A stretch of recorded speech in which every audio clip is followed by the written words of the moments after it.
नमस्कार। आज हम बात करने वाले हैं भारत के पहले राष्ट्रपति डॉक्टर राजेंद्र प्रसाद के बारे में।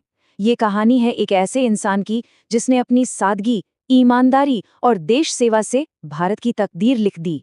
तो चलिए शुरू करते हैं। कहानी की शुरुआत होती है एक बहुत ही कामयाब वकील से, जो अपने करियर के शिखर पर थे।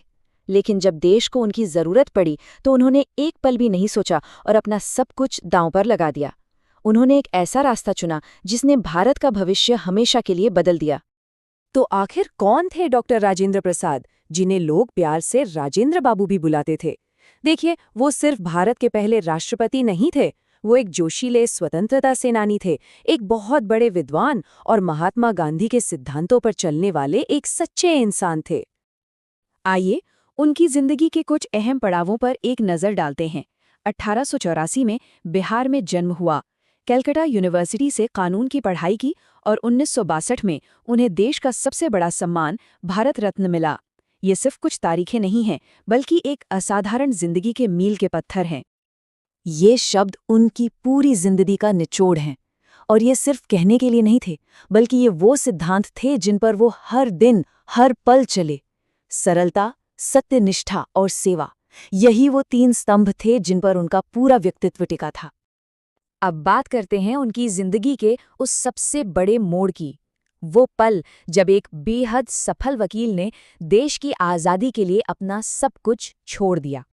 जरा इस बदलाव को देखिए।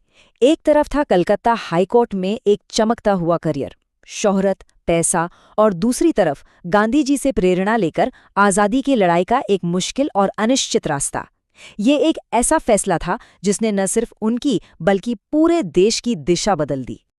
और ये कोई एक दिन का फैसला नहीं था। गांधी जी की अगुवाई में हुए हर बड़े आंदोलन में वो सबसे आगे खड़े थे। चाहे वो 1920 का असहयोग आंदोलन हो, 1931 का नमक सत्याग्रह या फिर 1942 का भारत छोड़ो आंदोलन, ये उनकी अटूट लगन को दिखाता है। वो इस लड़ाई में सिर्फ एक सिपाही नहीं, बल्कि एक सेनापति थे। सोचिए जरा, उन्हें 3-3 बार भारतीय राष्ट्रीय कांग्रेस का अध्यक्ष चुना गया। ये दिखाता है कि उस दौर के बड़े बड़े नेता उन पर कितना भरोसा करते थे और उनकी कितनी इज्जत करते थे। उनका समर्पण सिर्फ भाषणों तक ही सीमित नहीं था। उन्होंने आज़ादी के लिए कई बार जेल की सजा काटी और आज़ादी से ठीक पहले जो अंतरिम सरकार बनी, उसमें खाद्य और कृषि मंत्री बनकर देश की सेवा भी की। तो आज़ादी मिल गई, लेकिन इसके बाद डॉक्टर प्रसाद पर एक और भी बड़ी जिम्मेदारी आई, एक नए आज़ाद भारत की नींव रखने की जिम्मेदारी। संविधान सभा के अध्यक्ष के तौर पर यह तय करने का भार उनके कंधों पर था कि आज़ाद भारत का भविष्य कैसा होगा। उन्होंने हर बहस को बड़ी समझदारी से दिशा दी और ये पक्का किया कि हमारे संविधान की बुनियाद न्याय, आज़ादी और बराबरी जैसे महान आदर्शों पर रखी जाए। और फिर आया वो ऐतिहासिक पल जब उन्हें आज़ाद भारत का पहला राष्ट्रपति चुना गया। ये उनके सार्वजनिक जीवन का सबसे बड़ा सम्मान था। उन्होंने 1950 में राष्ट्रपति पद की शपथ ली और 1962 तक इस पद पर बने रहे। और उनके कार्यकाल के आखिर में देश ने उन्हें अपने सबसे बड़े सम्मान भारत रत्न से नवाजा। पूरे 12 साल। आज तक भारत के इतिहास में किसी भी राष्ट्रपति का कार्यकाल इतना लंबा नहीं रहा है। ये इस बात का सबूत है कि देश को उन पर कितना गहरा विश्वास था। और जानते हैं सबसे बड़ी बात क्या थी?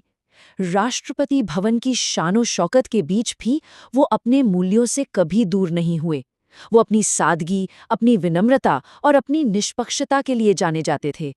उन्होंने राष्ट्रपति के पद को आम जनता के और भी करीब ला दिया।